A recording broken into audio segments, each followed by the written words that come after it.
It's time for the 49ers Rush Podcast.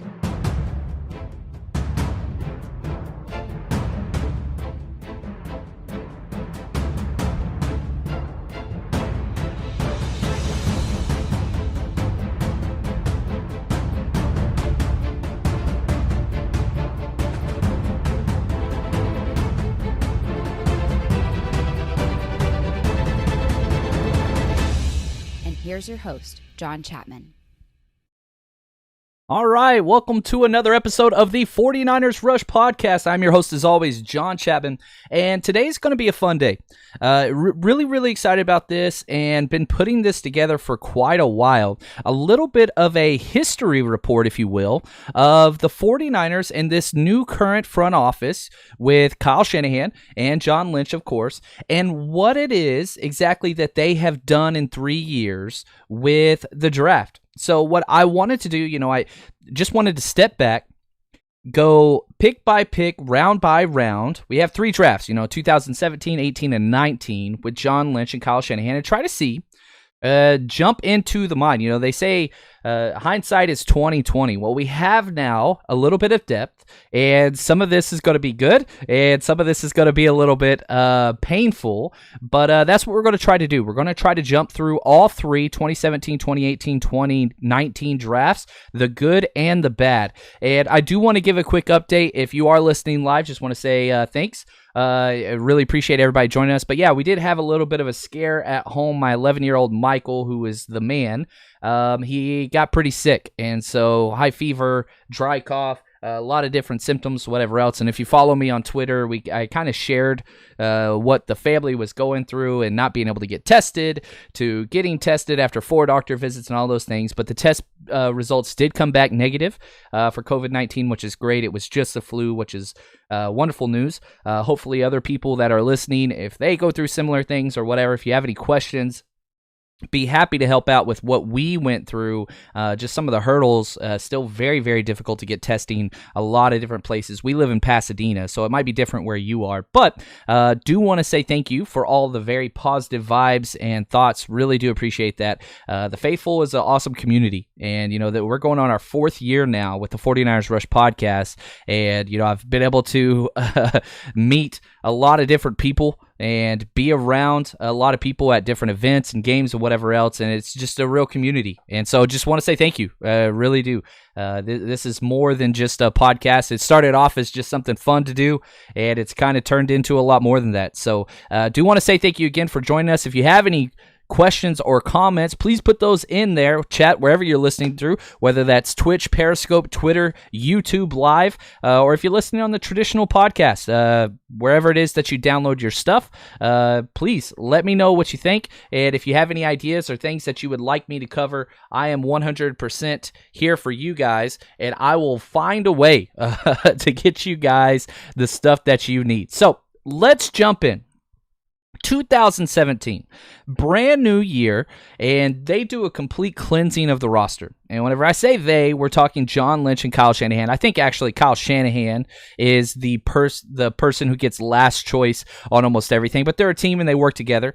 And the first draft was interesting. A lot of negatives, but they were able to squeeze out some positives for sure. Okay, now you got to start with picking number 2 overall. They drop back 1 spot. They trade with the Chicago Bears from number 2 to 3. And one of my favorite things about the draft was this. They finessed a lot of draft capital out of the Bears to drop back 1 spot and get the player they wanted anyway. Now, the evaluation of Solomon Thomas and the misuse of him in his first 3.5 years, all problematic. Yeah, Solomon Thomas, bust. I don't think anybody, from a talent perspective, I don't think anybody disagrees with that. But they were able to get a lot of different extra picks, okay? Now, if we look at what happened just with that, the trades, they go crazy. We got 2 third-round picks, which initially, when the 49ers and the Bears met, they talked before the draft, and every NFL team does it. They work out hypothetical trades. Basically, it was going to take just the number 3 and a third-round pick in that same year, the 2017 draft. But instead, they said, nope. as they were on the clock, we have another team interested. We want an additional third-round pick the following year, and they got it. Which they're going to eventually trade that. We'll talk about the extra pick that they got and they traded for, but that's okay. So they take Solomon Thomas, and, it doesn't really work out as well as everybody thought, whatever else. So they sit back, and then they get here. They got a fourth-round pick as well, and we're going to detail all those picks, and it's crazy because they trade a traded pick and trade another traded pick, and it's kind of like a wormhole. But that's okay. Now, my biggest problem with the Solomon Thomas pick is this. You drafted an interior defensive lineman and then chose to continually play him out of position. That's my biggest problem. There's going to be draft busts. There's going to be players that don't pan out. But with a guy like Solomon Thomas, whose work ethic, attitude, everything on and off the field is just all aces, the only reason why he has not succeeded has a lot to fall on the coaching staff and personnelling. You put him in the wrong spot.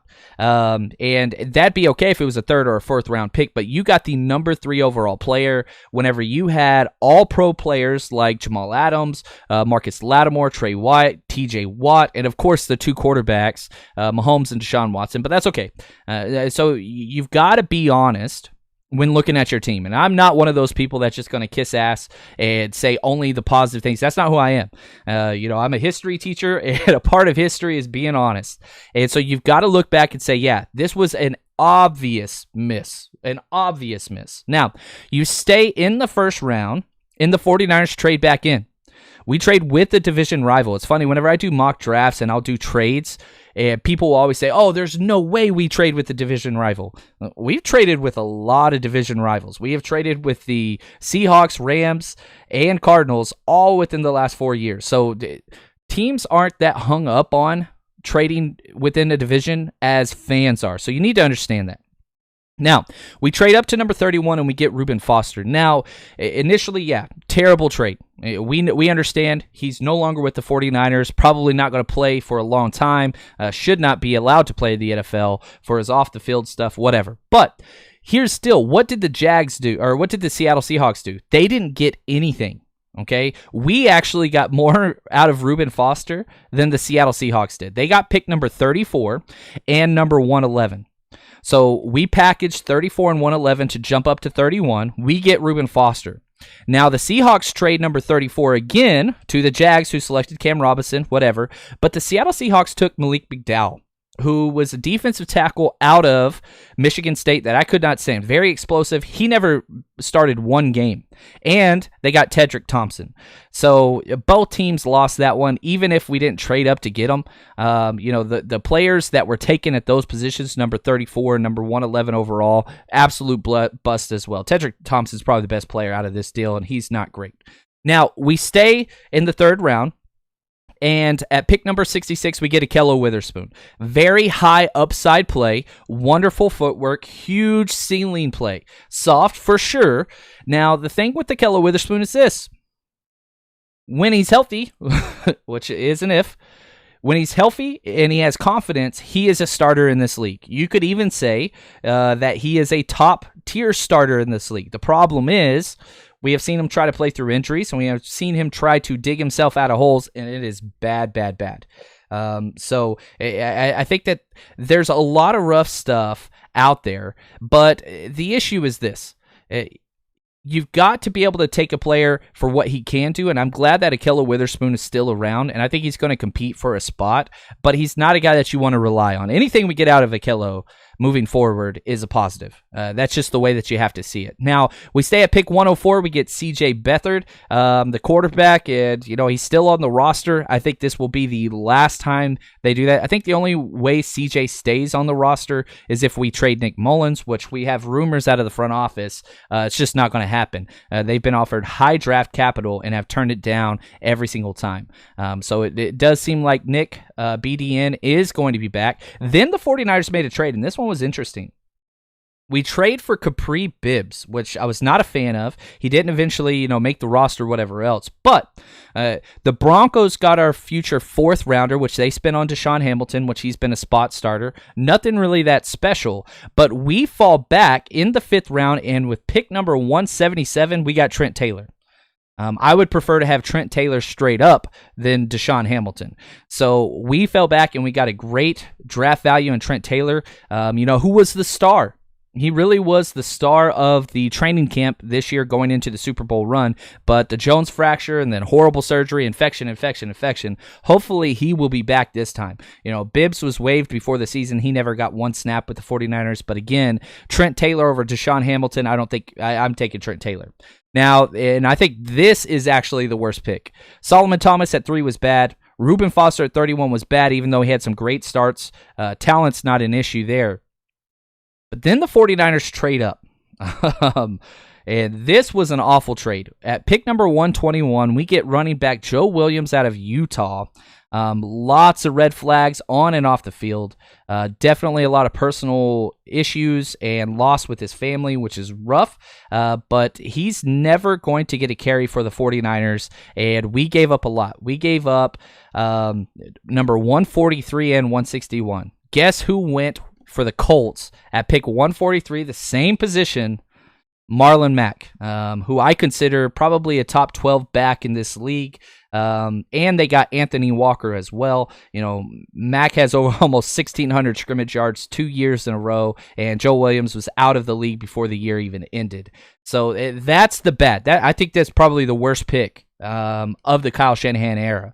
Now, he follows that by the greatest pick in the Kyle Shanahan era. Pick number 146. He gets George Kittle, and, I just recently did a redraft of the past 5 drafts. So I went through 2015 all the way through 2019 and did, just based on talent, who should have went first, second, third, all the way through 20. I did the first round and a few.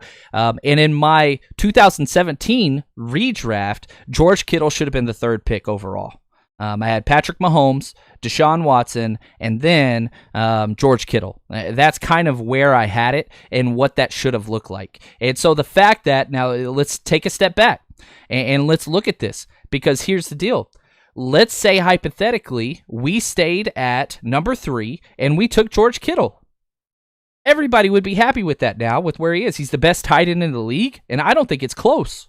So, yeah, Solomon Thomas didn't pan out, but George Kittle did. So we still got the 3rd best player in the draft. That's just the way it worked. And a couple other key starters as well. 177, as I said, Trent Taylor. We got him. 198, DJ Jones, who just started to come into his own before he got injured. That's a quality starter there. Pita Taumapaneu. I miss saying that guy's name. He has bounced around the league. I think he's with Arizona right now, but he's just a situational pass rusher and special teamer. And then 229, 7th round, Adrien Kolbert, who just got re-signed by, I think it was the Dolphins. So to get a quality starter, I know we let him go, but he had some decent games for the 49ers. So all in all, you look at 2017, there's some home run swings and misses. Obviously pick 3 was bad, pick 31 was bad. You had a terrible pick number 121 with Joe Williams. But you look at the back half of this draft and you get George Kittle, Trent Taylor, DJ Jones. That is decent, to say the least. You got the best tight end in the league. So that's 2017. Now, we get a little bit of a break, and it doesn't go well. Now we're into 2018, and they start finessing the draft before the draft even started. Curious to see if we're going to get some more of this, which we've already seen in 2020 with the DeForest Buckner trade. But the 49ers get very, very active and start trading before the draft started. They trade Daniel Kilgore, who was a starter, but they trade him for a 7th round pick. Whatever. They trade him away. Trent Brown, who I think is one of the top right tackles in the NFL, but he doesn't fit the system that Kyle Shanahan wants to run. So they trade him away for a 3rd round pick. That 3rd round pick is going to turn into Tavarius Moore, number 95 overall to the Patriots. So that's huge. Then the draft starts, and we've got to get a tackle now. You traded away Trent Brown, whatever. And again, this took place on day 2, the trade for Trent Brown, but I wanted to include that here. Number 9 overall, nobody knows what's going on. And they take a tackle, top 10, the first offensive tackle, Mike Mcglinchey. Now, we all know how he's played at right tackle. He's been great. He's had a couple of bad games, but overall he's played wonderful. Again, if we go back to this idea of what my redraft is, I had him going in the 2017 redraft. This 2018 redraft. I had him going relatively high. I really think I had him going number 7 overall. So we got him number 9. And one of my favorite things about this is we screwed over the Raiders, and we're going to do that again in 2019. But we took the tackle that they wanted. They're forced to trade back. They go get Colton, I forget his last name, offensive tackle out of UCLA, and he just has not panned out. I think Colton Miller. But Mike Mcglinchey has been an absolute stud. So we get our guy. Then we make the Trent Brown trade later on that day or that evening. Then we trade up. And, I was at this draft. I was there. It was awesome. We get Dante Pettis at pick number 44. Now, let's play out what we gave up and what that turned into. Okay? The Redskins got pick number 59 and 74. They turned those into Darius Geis at pick 59 and Jerron Christian at 74. Neither one of them has panned out. Now, has Pettis panned out? Hell no. Hopefully he rebounds. He's had a lot of bright, shiny moments. It just hasn't come out to fruition yet with what he offers. But the 49ers got back number 44, Dante Pettis, obviously, and 142, DJ Reid, who's a stud special teamer, a backup slot, backup, outside corner, backup safety, just kind of a jack of all trade guys back there. And man, if you had to say, the best player so far out of all 4 of these players involved is DJ Reid, and he's not even a starter. So yeah, whenever you look at these drafts and you look at these trades and you say, man, this didn't work out, look who we could have gotten and what happened there. Back to Solomon Thomas. Solomon Thomas not good, but the number 2 overall player that was picked in that spot that we traded out of was Mitch Trubisky, who is, I think, probably the 64th best quarterback in the NFL, and that's being nice. So, yeah, we missed. But guess what? So did the people miss of the picks we gave up. Now, would we have picked Trubisky? No. But you've got to be able to step back and look at everything and then say yes or no. And again, Dante Pettis. Who would you prefer to have now, knowing everything you know about all these players? Darius Geis and Jerron Christian, or Dante Pettis and DJ Reid? I want Pettis and DJ Reid. Now, that's one way to look at it. Now, if we want to be, the know-it-all guy on Twitter, which sometimes I am, these wide receivers were still on the board at pick 44. Christian Kirk, Anthony Miller, James Washington, DJ Chark, Michael Gallup. All of those guys have been far better pros than than Dante Pettis. So, yeah, it was bad, but it wasn't the end-all, be-all. So that's okay. So you've got Mcglinchey, great pick. Pettis, bad trade up, but nothing hit. And then you have a great pick. Fred Warner, pick number 70. Again, this guy got 6 All-Pro votes this year. Back to my redraft for the 2018 season, I had him going number 10 overall. Number 10. So, again, you go back to 2017, you're getting the number 3 overall player in George Kittle. Now, in 2018, we're getting 2 top 10 players, and Mike Mcglinchey, 7, and Fred Warner, 10. Lots of talent there. Now, we stay with this draft of 2018, and it's up and down. 128, we get Kentavious Street. Can't stay healthy. And his spot duty that he was able to play this year just didn't really look to be a part. Hopefully something pans out there. 142, DJ Reid, we talked about him. 184, Marcel Harris, who contributed considerably this year. Now, the funny thing is we waived him. He cleared waivers. We brought him back. But he's going to be a part of the 49ers moving forward. Make no doubt about that. Now, it might be a practice squad player, but they want him there. Julian Taylor, I admit I'm the president of the Julian Taylor fan club. I personally want him to be starting at that 3 technique spot on base downs. I really, really do. I really like Julian Taylor. I think sky is the limit for him. And Richie James, who some consider the greatest wide receiver to have ever played the game on 49ers Twitter. They got him at pick 240. So that's the 2018 draft. And so, again, lot of value late. You got 2 home runs, and you got a couple of misses, but that's okay. Now, speaking of home runs and minimizing your misses. This podcast is brought to you guys by betonline.ag. With currently no NBA, NHL, or MLB, you might think there's nothing to bet on. Well, you'd be wrong. Our exclusive partner has hundreds of sports events and games to wager on, or let them bring Vegas to you with their online casino and blackjack. Here's the deal. Open 24 hours a day, everything's online, and there is a $750,000 poker series that you can join. And if you're into prop bets and entertainment, you can bet on weather, stocks, American Idol, whatever. Visit their website, join today, 100% welcome bonus with your first deposit. Be sure to use the promo code BLUEWIRE, as we are now sponsored by Blue Wire. We are a Blue Wires podcast, the 49ers Rush podcast. Use the promo code BLUEWIRE, blue like the color, one word, no spaces. BetOnline.ag, your online wagering experts. So head over there. Excited about what you guys got going on there. It's a weird time right now, obviously. So anything that you can do to pass the time, you can bet on the Pope. Who's the next Pope? Played around on their site. It's definitely entertaining to say the least. All right, let's move into our most recent one, and let's talk about this, and then we'll get to questions afterwards. Right off the bat, I've been on the Nick Bosa bandwagon, and I know a lot of people could say that, but the dude's an absolute baller all the way across the field. Obviously, now we know Defensive Rookie of the Year, Rookie of the Year overall, and Defensive Rookie of the Year, All-Pro, Pro Bowl, everything. Stupid. He should have been the number one player in the draft. I understand that the Arizona Cardinals needed a quarterback, and he fit their system and all that. Don't care. Nick Bosa was nuts. I put out on Twitter and on YouTube a quick highlight reel that I put together yesterday. And, man, just going through the film and watching him in the run game, you could talk about the sacks. You can talk about the pressures, quarterback hits, all those things. How he plays in the run game is what sets him apart. He is not just a pass rusher. He is an every down beast. They get him number 2 overall, and there were a lot of people that were arguing. The argument was Quintin Williams or Nick Bosa. And some people were like, oh, Josh Allen. Here's the deal.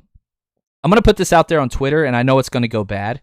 Who would you rather have, Quintin Williams and Josh Allen, or Nick Bosa by himself? I would prefer Nick Bosa by himself, personally.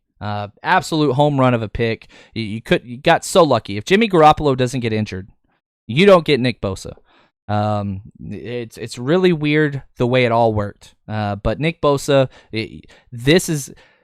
there's not many like him. You could build a franchise around that guy. Nick Bosa is an absolute stud. Pick number 36, you get another stud. Deebo Samuel, the third wide receiver taken. And it was a deep wide receiver class, actually. There are a lot of talent that went there. Going back to my redraft, I had Deebo Samuel as the number 11 in my redraft. So you got the number 1 player in Nick Bosa and the number 11 player in Deebo Samuel right off the bat. Great start to the draft, but it's going to get better. Third round, pick number 67. One of my favorite picks, it just didn't work, is Jalen Hurt. I don't know what happened with his back, when he hurt his back, but he looked great during preseason and training camp, and then he got injured. Who knows what the future holds with him? His ceiling is stupid. It's nuts how talented he is in that body with that speed and all of the intangibles that he has. He's just got to get healthy. But if Jalen Hurt and his back get healed, watch out. Fourth round pick, we trade back. Thank God. I remember being in Nashville, very inebriated by this point, fourth round. We traded back, and I was super happy. We gave up. We had the 104 pick. We traded that to the Bengals. They selected quarterback Ryan Finley, who's their backup, whatever. We got 110 and 183. We spent 110 on a punter, and I about lost my mind. I couldn't stand it. I still don't like it. Now, some people love Mitch Wisnowski, and hopefully he can turn into the best punter in the league.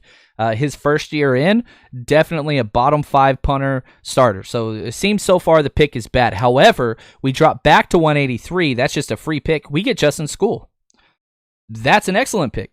You got a swing tackle that started several games and played very, very well. He had one bad game.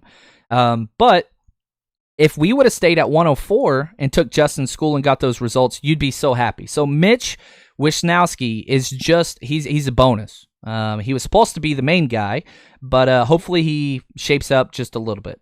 Now, pick 148, and I think this is the best pick overall value-wise in the draft, and that's Dre Greenwall, linebacker, all-pro rookie. Man, started 16 games, started every single game from day one, all 16 regular season games, started through the playoffs, and he got better and better and better and better. I'm telling you right now, he's going to be starting in front of Quan Alexander at that will spot next year. It's happening. Quan is going to be the Sam backer. Dre Greenlaw is going to be the will. It's just what it is. And again, back to my redraft, pick 18. I got him going number 18 overall. So Nick Bosa 1, Deebo Samuel 11, Dre Greenlaw 18. There's no way a team gets out of the draft. If it's just those three players, you're going to be so psyched, and that's a Hall of Fame draft. We're going to look back for a long time over those three players because, and I love Fred Warner, and I think that he is exceptional. We already talked about him. Dre Greenlaw has the highest ceiling. He has the highest ceiling of all those linebackers. Quan, Fred Warner, and Dre Greenlaw, it's Dre Greenlaw. He shows up in the biggest moments at the biggest times, and he always answers the call. The guy is special. There you go. I use the word special. I got to find somebody to say abysmal. There's nobody left here. Caden Smith, number 176, tight end. This was a hit. We couldn't keep him because we were stacked. This guy started 8 games for the Giants. Yeah, the Giants are not the 49ers. News alert. But the fact that you go after a 6th-round tight end and he starts half the season for a team in the NFL, given it was due to injury, but he played really well. Like, he is a part of their future moving forward. So that was a huge hit, just not for the 49ers. We couldn't keep him.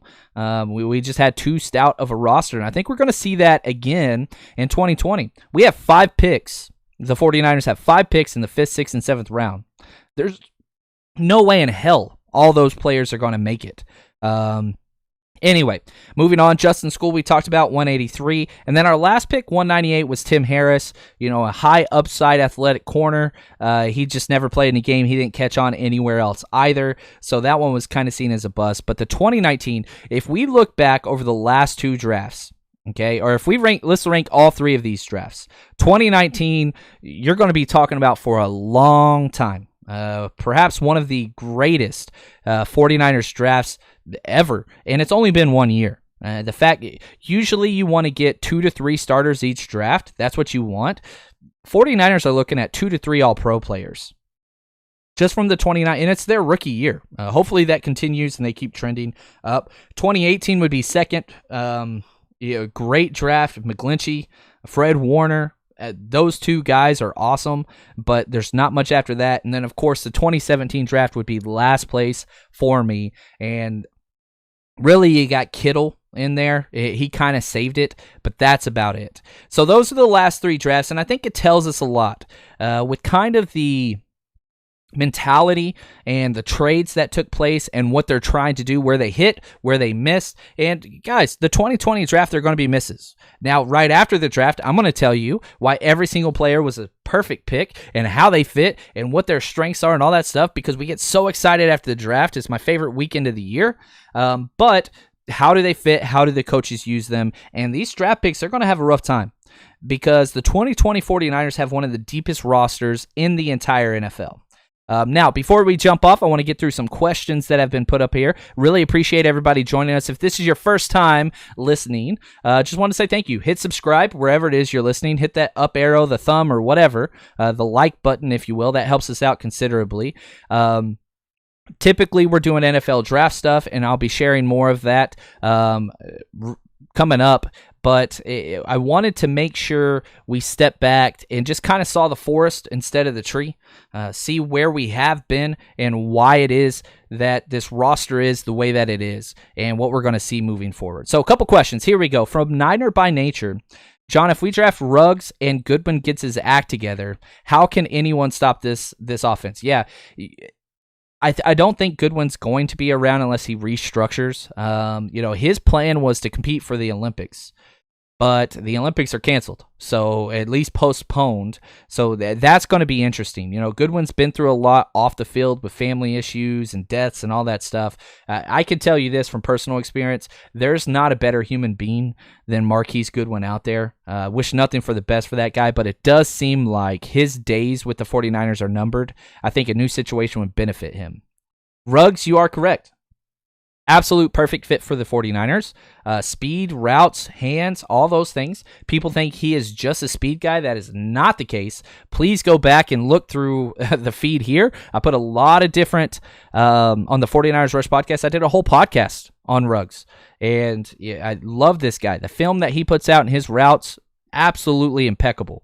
So Ruggs would be a perfect fit, and I would not be shocked whatsoever if he goes 13 to the 49ers. It would be the one thing that this offense is missing. Yeah, it's what it is. And of course, he says hi afterwards. Really appreciate that.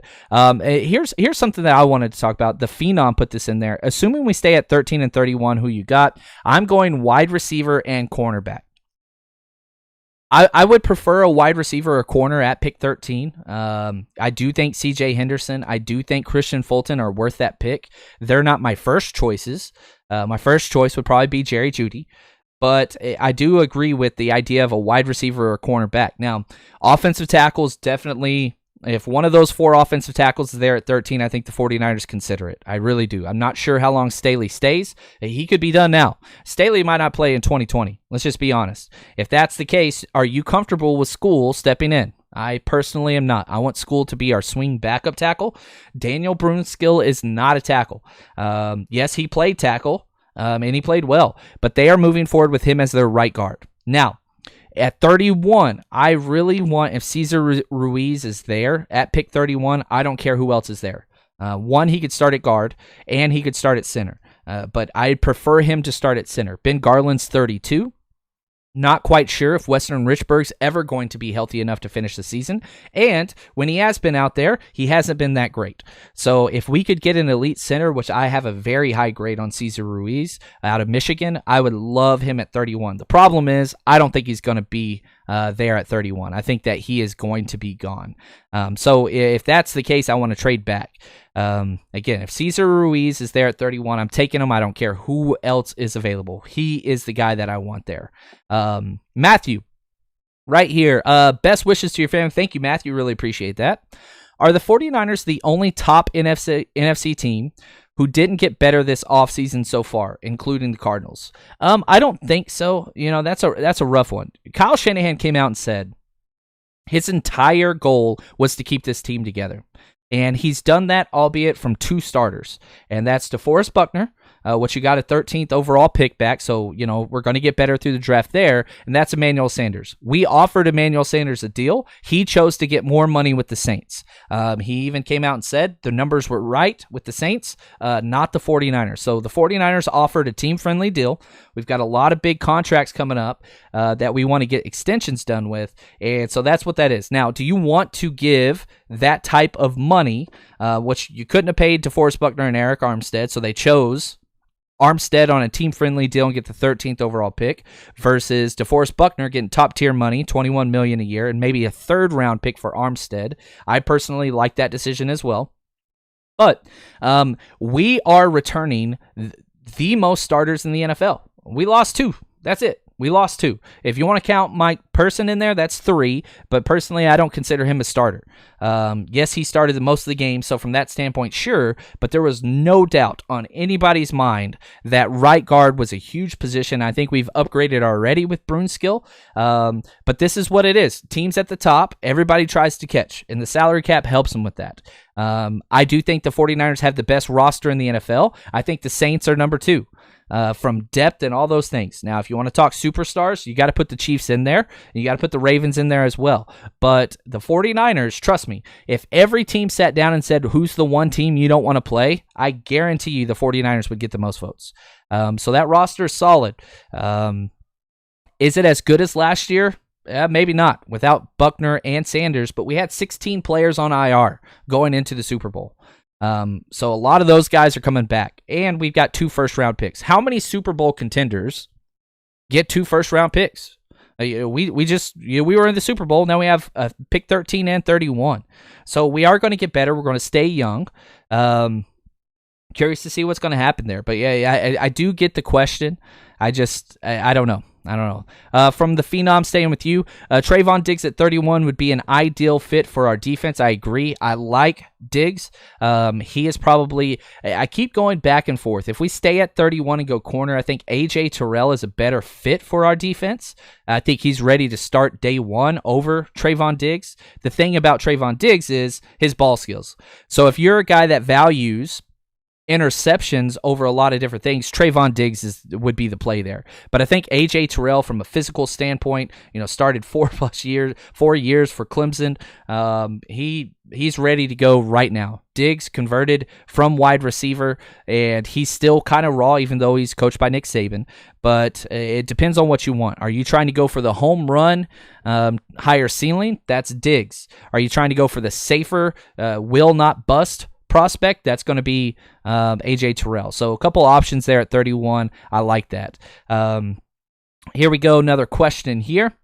We can find so-called Buckner replacement in the later rounds. D-tackle is not a premium position. I agree with you. It's not. And so at pick 13, there's going to be a chance that Derek Brown or Javon Kinlaw are going to be there. If they go with those two, it's not a bad pick. They will be day one starters. But I do agree with you. I think that the depth that has been built at the defensive tackle position is fine. I really do. Guys like Kevin Givens, Ronald Blair, Julian Taylor, DJ Jones. There's like Kentavious Street if he's healthy. I don't mind rotating guys in there. Obviously, yeah, it'd be great to find another DeForest Buckner, but they don't grow on trees. They are as tall as trees. That's what it is. Sleeper pick, Neville Gallimore. This is from Khalil. He is a nice defensive tackle. He's played a long time with Oklahoma. I don't really like a lot of his tape, but I do think he's going to be going in the second round. So Neville Gallimore, I think, would be a trade back situation if we trade back from 31. I think that would work well. Chuck B, what's up? Longtime friend. Charles Barr, what's up, brother? He's an Eagles fan, but we have recorded lots of podcasts together. It's not over for Pettis. I agree. Kyle Shanahan is the most loyal person in the entire NFL, I swear.